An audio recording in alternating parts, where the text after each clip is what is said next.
The motherfucking Pittsburgh Penguins missed the playoffs for the first time basically in Sidney Crosby's entire career, despite the fact that he and Evgeny Malkin played all 82 games, and they got over 3/4 of a season out of Chris Letang. Now reloaded and even stronger than before, a lot of fans are hoping that this year the Penguins can add another Stanley Cup to their impressive trophy case, but I am not one of them. Pittsburgh Penguins fans, here's why I hate your goddamn team.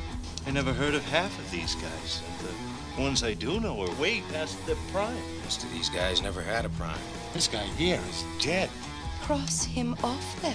The Penguins feature a loaded top six with Sidney Crosby, Evgeny Malkin, Jake Guentzel, Brian Rust, Riley Smith, and Rickard Rakell. But among them, only Guentzel could get into Senior Frogs and not look out of place. Crosby and Malkin are the headliners, to be sure. Between them, they've won 3 MVPs, the same number as Alex Ovechkin and Connor McDavid on their own. Now, they also have between them 1 fewer Art Ross trophy than Connor McDavid on his own, and 1/4 of the Rocket Richard trophies that Alex Ovechkin won on his own. This isn't to say that these two aren't great players of this era, but it is to say they're 2 great players of this era who got to play together and enjoy a lot of benefits from that other players, Ovechkin, McDavid, have not. Now those two are going to be flanked by some other really good players, including Jake Guentzel, who could not be more codependent on Sidney Crosby if he was conjoined to him at the neck. You also have Brian Rust, who is just the honeydew of forwards. No one really likes him, and nobody thinks that he needs to be there. He just fills up the space that you need, and does it admirably. His main responsibility is honestly just to hold back Evgeny Malkin, who's always just 0.2 seconds away from taking the dumbest penalty in NHL history. Now, you may have noticed that I haven't talked about the bottom 6 forwards, and that's because there's really no reason to. I mean, they turned over the entirety of that bottom 6 other than Jeff Carter, whose contract makes it so that he will remain in Pittsburgh until the sun implodes on itself. But guys like Rem Pitlick, Lars Eller, Vinny Hinostroza, Noel Acciari, and Matt Nieto will do a job filling out the bottom 6. The top 6 has also been mostly overhauled, with Chris Letang, P.O. Joseph, Chad Ruhwedel, and Marcus Peterson all returning, but the Pens did make those moves at the top of their blue line, which we'll talk about in a minute. In goal, back once again, it's Tristan Jarry, even though Pittsburgh fans want to have him tarred and feathered every single year. He'll be backed up by Alex Nedeljkovic, who is a solid goaltender in a backup capacity. Anybody got an idea?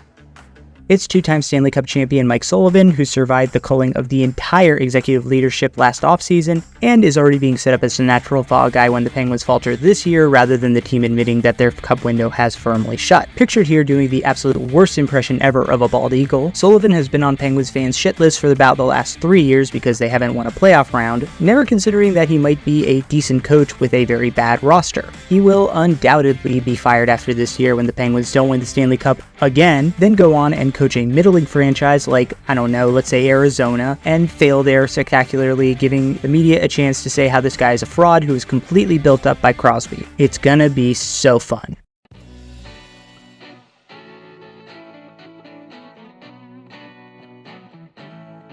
The Penguins shocked everybody by adding a former San Jose Shark who is going to completely change the complexion of this team, Matt Nieto. Okay, no, for real. Their big move was trading for the reigning Norris Trophy winner Erik Karlsson because Toronto was a bunch of idiots who let one of the best young GMs in the NHL walk. On top of acquiring maybe the best puck-moving defenseman ever, Dubas also immediately came in and acquired Riley Smith from the defending Cup champions for a song, dumped all the terrible contracts from the previous regime, and remade the entire bottom 6, which was a weakness of the Penguins last year. I already mentioned Nieto, but getting guys like Acciari, Pitlick, Eller, and Hinostroza all for under a combined $7.5 million, given the constraints that are put on him by having 4 players who eat up $31 million, is no small feat. He also added Ryan Graves this offseason, who has been a pretty serviceable top 4 defenseman, although a 6-year contract might be a little bit too long for him, even though he is getting decent value for it. You gay Irish fireman, you're okay, but you I do not like. The Penguins signed Stanley Cup clinching goal scorer and all-around great human being Lars Eller, which is legitimately the only positive thing I have to say about this team. We'll always love you, Lars.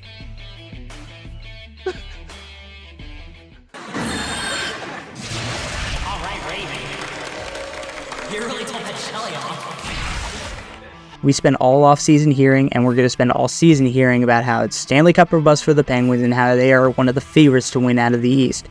Well, to quote the great Lee Corso, not so fast, my friend, because you know what? I'm going to get nuts. I'm going to call it. the Pittsburgh Penguins are missing the playoffs this year. With a complete lack of depth in their bottom six, a shaky goaltending situation, and being one of the oldest teams in the NHL, the Penguins are a team that cannot afford to lose one of their big four due to injuries, and 3 of them played all 82 games last year.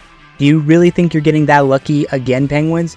One of them, I'm sorry to say, probably Carlson, is going to go down for an extended period of time because they're all older, and if they do, the Penguins just do not have the depth either on their roster or in their minors to make up for it. Is this a little bit of rose-colored glasses and a little bit of salt? You bet your ass, but god damn it, am I going to laugh to the bank if I am right.